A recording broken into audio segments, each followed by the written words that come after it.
This is just a conversation, okay? No, there's not going to be any gotcha or any, crazy things. We'll do a little bio and then just try not to drop any F-bombs and we'll go from there. So you could do that too.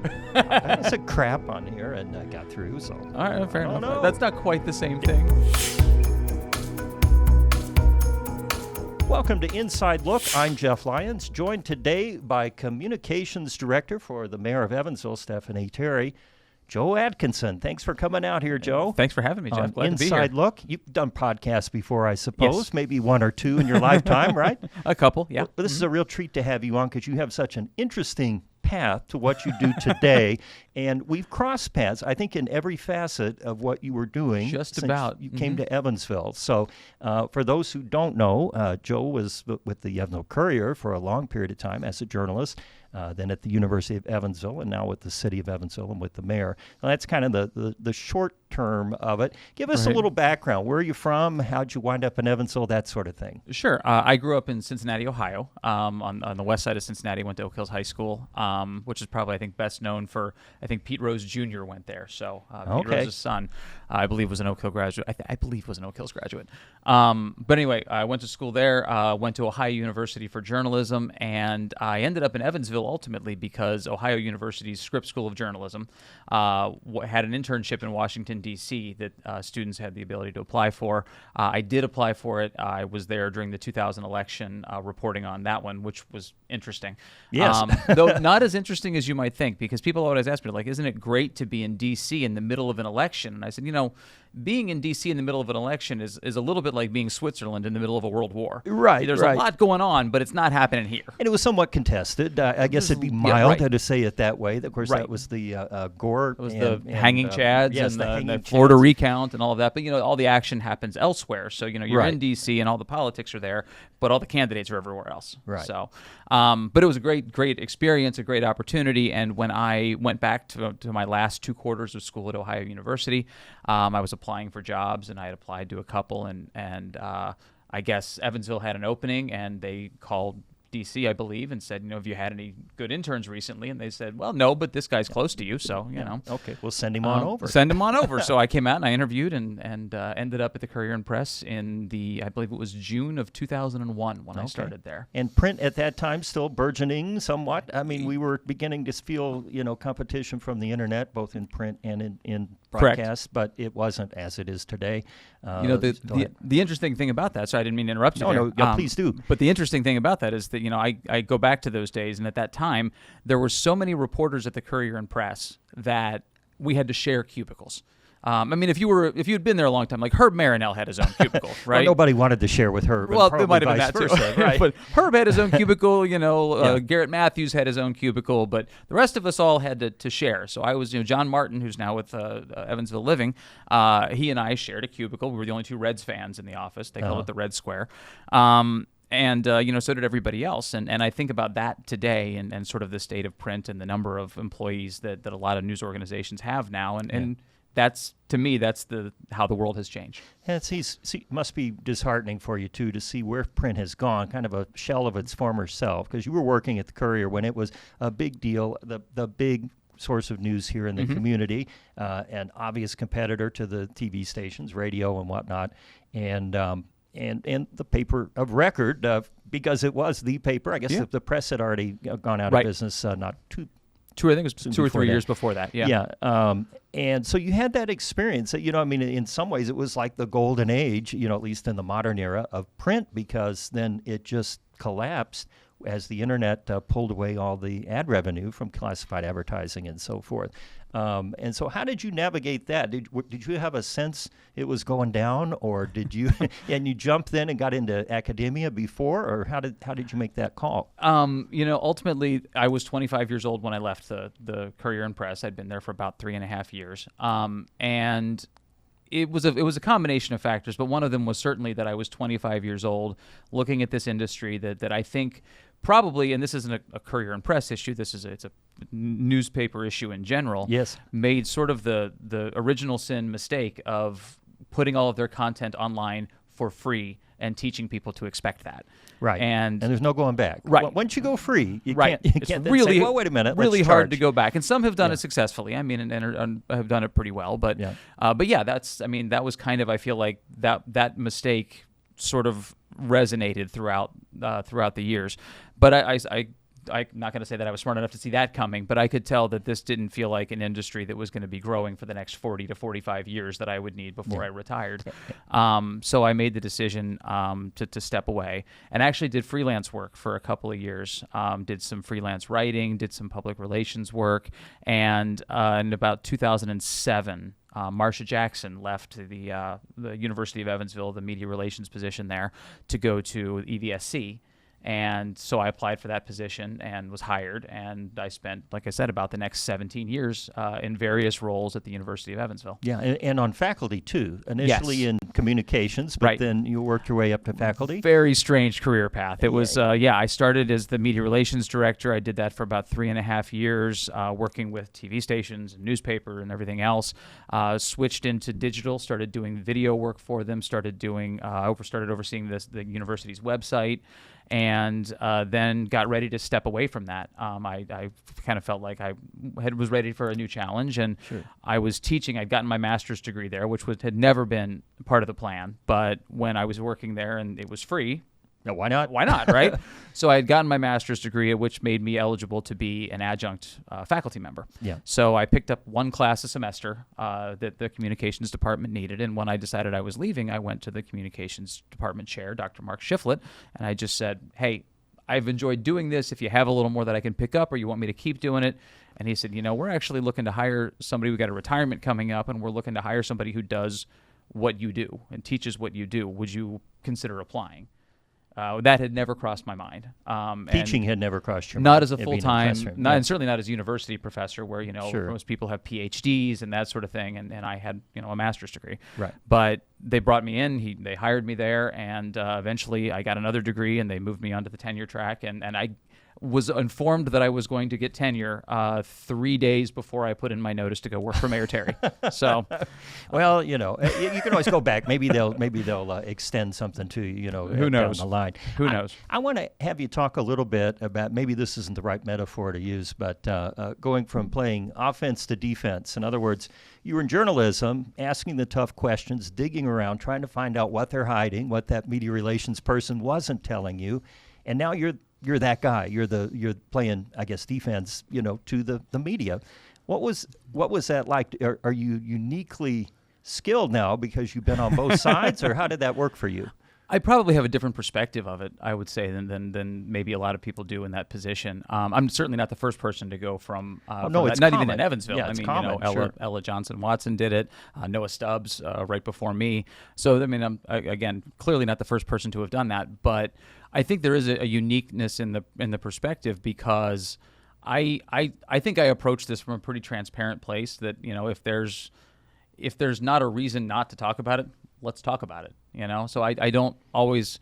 It's a good metaphor saying playing defense. I try not to think of it that way, because I think, again, most of the time, if the things that you're doing are things that you're proud of, and the things that we're doing are things that I'm proud of. I think that Mayor Terry has the best interest of the city at heart in everything that she does, and I say that genuinely. I know I get paid to say that, but I do genuinely feel that way. Yeah, she's not in here right now. Right. She's going to come. She will be a future guest here on Inside Look. She will be. She'll be here in a couple of weeks, I Yes. believe. Yeah.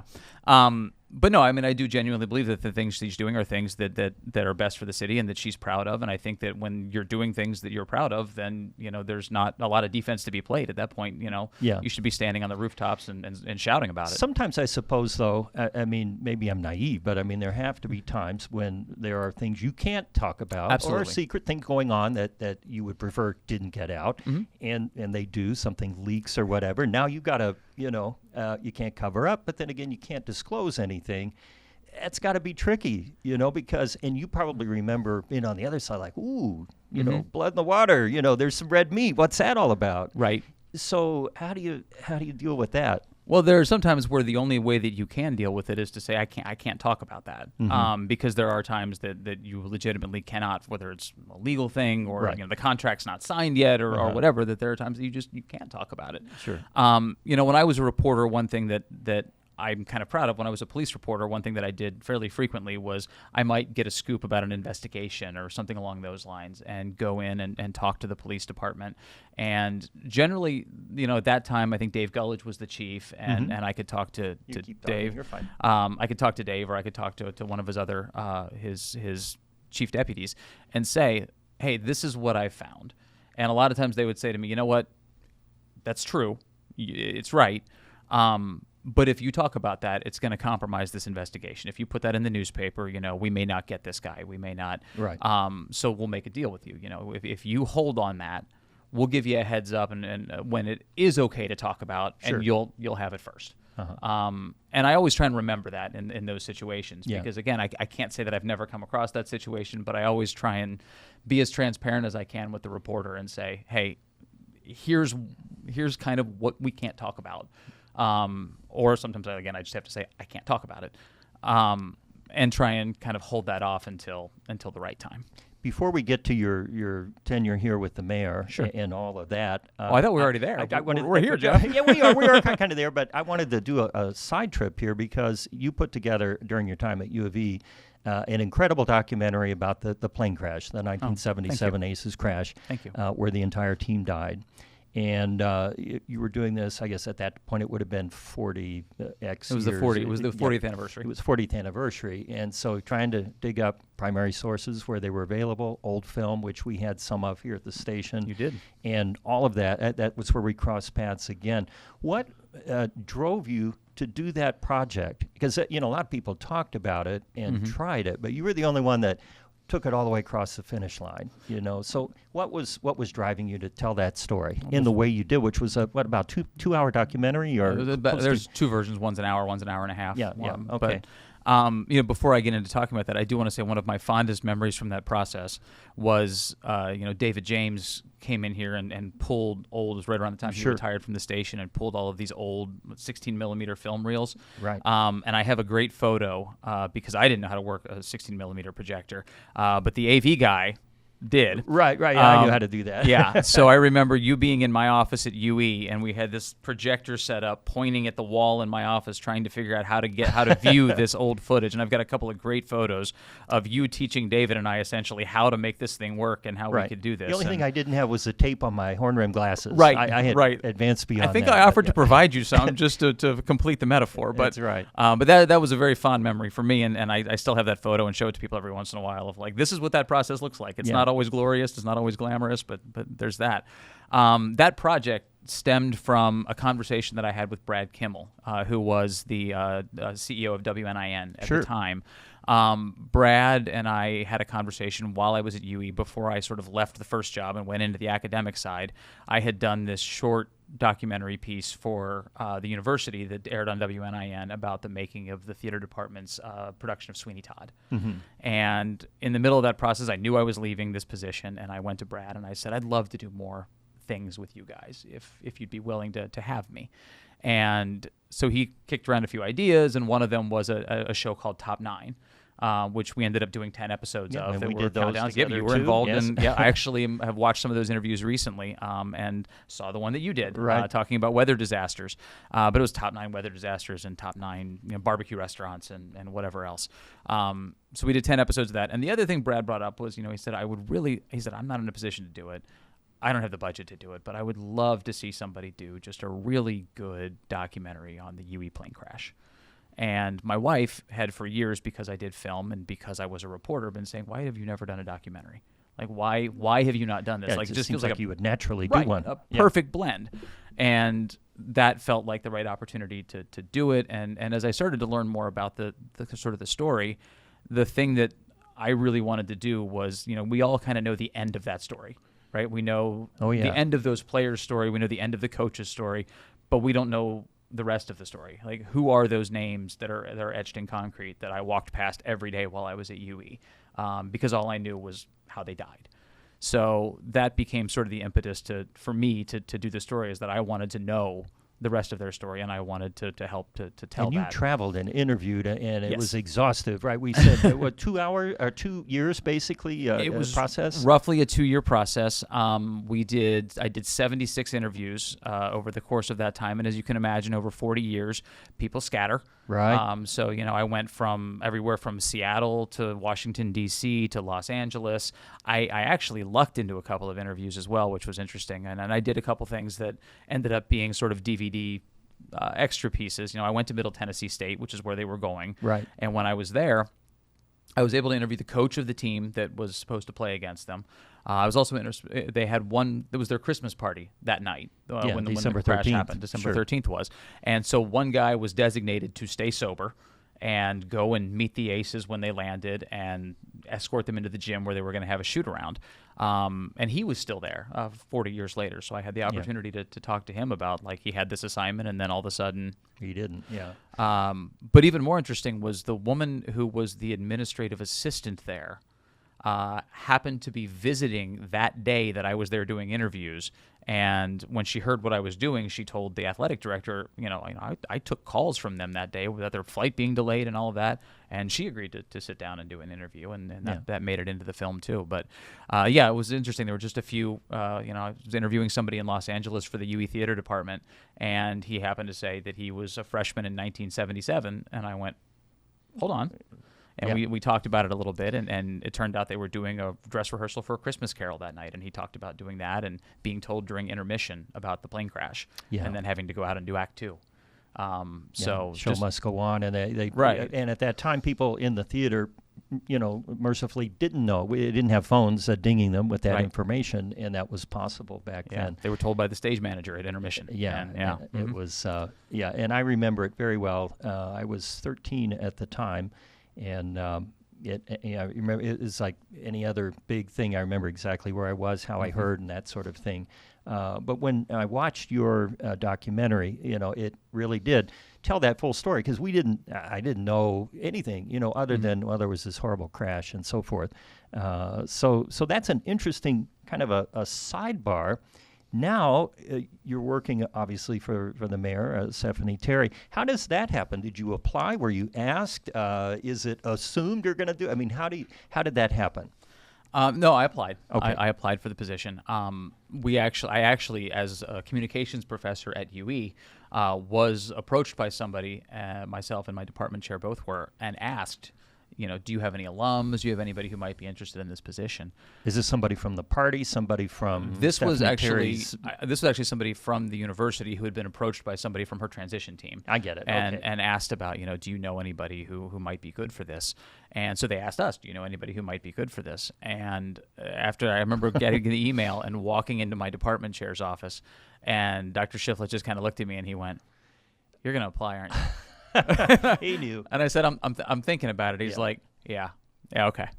And he also, he knew I was applying. I was very open with him about it. But I also remember the day that the mayor hired me, which was a week later. It was a very, very fast process because, as you can imagine, from the election to being in office, it goes very quickly. To get everything going. Yeah, right. you got to ramp it up pretty quickly. So from the time I sent my application to the time she said you're hired was a week exactly. And I was in my office at UE, and I heard Mark's footsteps coming down the hallway, and I just kind of called for him. And he walked into my office, and he took one look at me, and he said, "When do you start?" Yeah, he knew. Yep. So you got out of that, and now you hop into the fire here. I mean, that's a lot of stuff all at once, coming into the mayor's office or any office like that. So how did you facilitate it? What do you have to do? There's probably not really a handbook or a job description. Actually, a handbook would be tremendously helpful. Yeah. If somebody. No, everybody kind of keeps their secrets, though, don't they? All the people that have had that job. One thing the Winnicky administration did that was actually terrific was they had a transition document that talked about a lot of the ongoing projects and that sort of thing that we had the opportunity to review before we came in. So a lot of the ongoing things, a lot of which have come to fruition at this point, from the Jacobsville Archway to Wesselman Playground and all of these different things that were underway. So that was tremendously helpful just in terms of getting up to speed on what was happening. But it's the logistical things that you don't think about, right? It's the you walk in on the first day and when we came in, actually, there was a reporter from 14 who was wanted to film the mayor walking in to the office on her first day. So I had to meet her at 7 or 7:15 or whatever before the mayor came in, and we got the shot set up and did all that. And as we're working with her on that, IT the director of information technologies came because we had to get our computers set up. We had to get our logins. We had to get our phones. We had to figure out what we were doing there. So, like kind of that's happening at the same time. And we have a cabinet meeting at 8:30 in the morning. So all of the department heads would be coming together to have our first meeting as an administration. So kind of all of this is happening in that first hour. And it's like, oh, we just get the keys and here we go. Yeah. And had you ever worked in any political operation prior to that, or any kind of similar operation? Government, no. I mean, I had helped on some political campaigns, several years prior, but in terms of a government office in that situation, no. Never went to Boise State or anything like that. No, I never went to Boise State. Never went to Boise State. This was totally new to me. I went to Boise State. I still wouldn't know what to do. I don't think in those circumstances, but you have to press on. I guess Noah Stubbs didn't leave you a little note in your desk. He did, actually. Oh, did he really? Did. Yeah, okay. No, there actually was. There was a little envelope in my desk from Noah with a note, and Noah and I had met a couple of times before that too. We had coffee 2 or 3 times, and we still do occasionally to talk about kind of what the position was. It's different under every administration. I think every administration has some different characteristics, different priorities, different ways that the office sort of works with each other and that sort of thing. So I mean that sort of office dynamic is always going to be a little bit different. But yeah, Noah actually was very helpful, and I would assume that the rest of the administration left notes and that sort of thing as well, though I don't think I ever asked. So having worked in a TV station my entire career, I'm going to guess that working in the mayor's office here in Evansville, probably a lot of phone calls and emails, and I'm guessing the majority of people who call or email are complaining about something. If it's like a TV station, you don't hear from people if they're happy generally. You hear from people that are angry, the sewer backed up, the trash didn't get picked up, there's weeds here and there. Is it that way, or is there just a perception? This is what I get from reading letters to the editor my entire life in the Courier, because nobody was ever happy. The ratio is generally skewed in that direction, yes. Yeah. I would say the ratio definitely skews in that direction. It's nice to hear there are people who say, you guys are doing a great job, or tell the mayor she's doing a great job, and it's always nice to hear. That happened more in the first 6 months. You have that honeymoon period. Right, yep, right. And the honeymoon period is real. I will say that the honeymoon period is real, and you generally know pretty quickly when it's over. You can start to tell on social media and everywhere else. You can start to tell when that's over. But yeah, I mean, there's a fair amount of I always joke in the office that the 2 things that we hear the most when people call are, why can't you fix the roads, and why is there so much construction on the roads? Exactly. Yeah. You can't win either way. Right. And that's kind of how I always picture it too, in that when you're serving the public, there's always, I think it was Abraham Lincoln said, you can please some of the people all the time. You can please all the people some of the time, but you can't please all the people all the time. Was that him or Mark I believe Twain? that was. It might have been Mark Twain, might have been Abraham Lincoln. It was one of them. But it is true. You can't please all the people all the time. So you kind of have to, pick your battles, I suppose. I had an interesting conversation within the last couple of weeks, actually, with Lloyd Winnicky about that. Because during COVID, I had talked to Lloyd several times, and I had interviewed him for documentaries and that sort of thing. And, when I have him in the room, I might say something about something. And I said, Lloyd, I probably owe you an apology because, some of these things are just impossible decisions and impossible places that you're in. But until you're sitting in that office and watching the person making the decision or helping give input on that decision, it's really hard to look at all of the options and realize how few ways there are to win. Right. In that situation. So it's always fraught with peril. Because somebody's always going to be mad. So I said, Lloyd, I probably owe you an apology for 1 or 2 of those conversations, and I appreciate you tolerating me in those moments. I think one of the encouraging things that I've experienced, at least, being in my position, which is I, have known all the mayors and talked to them. I mean, we're not buddy, but I mean, we're friendly. Right. And it seems like there has been, at least in the last several, even from, I guess, Russell Lloyd Jr. and then Weinzapfel and then Winnicky and now Mayor Terry, there's been good conversation and good feeling from one to the next to the next. In other words, you never heard somebody come in and burn down the house from the previous administration. It seems like a continuum, like everybody's working toward the same general goals. and there seems to be true civility, among both parties, of course, represented. Is that true, or is that unusual, do you think? I mean, I've never done this in another city, so I couldn't tell you that. True. But I think it is true. I mean, you definitely didn't see. We didn't come in and they hadn't peeled all the W's off the keyboards the way that the Clinton people allegedly did. We didn't have anything like that. Everybody, again, Noah reached out to me and we sat down. I know that Lindsay Snyder, the Lacosto at the time, as the deputy mayor, had spoken with previous deputy mayors, including Steve Schaefer. Yeah. The mayor and Lloyd Winnicky have maintained a good relationship and had one at the time. He was very encouraging from the time she was elected all the way through the inauguration. So yeah, I mean, I think that there has been that very kind of positive. And the other thing is, I think that once the election is over, once the campaign is over, like you said, everybody really is kind of trying to do the same thing. I mean, we may have different visions of how you move Evansville forward. Right. We may have different, methods of doing it, but everybody wants the best for the city. Yeah. And, the one thing that strikes me is in thinking about that is fairly early on, I was at an event with the deputy mayor, and somebody from Congressman Bouchon's office actually came up to me and said, hey, we'd love to set up a time for him to sit down and just hear from the mayor and hear about what her priorities are and how we can help work together to move the community forward. Yeah. And we set it up, and he came into the office and sat down and he listened and they talked. And because he even said, he said, once the election's over, we may be different parties, but we all want to move this community forward. Well, sure. And I thought that was great to hear. And we've got progress going on downtown. Finally, we got structure going up where the bank building stood there. That has really shot up fast lately. It seems like, it was like somebody put fertilizer on it. Yeah. Because all of a sudden it came up in a hurry. And then on the flip side, we've got the sinkhole that won't go away, and I'm sure that's caused more than one headache for your office and you. Come up from time to time. Yeah, I think it probably gets mentioned. Do you miss? I guess you had a certain amount of anonymity when you were a print reporter. People wouldn't necessarily know what you look like. Now, of course, you're people see you all the time, somewhat of a lightning rod. Do you find that people will then vent their concerns to you about the city when you're out and about now?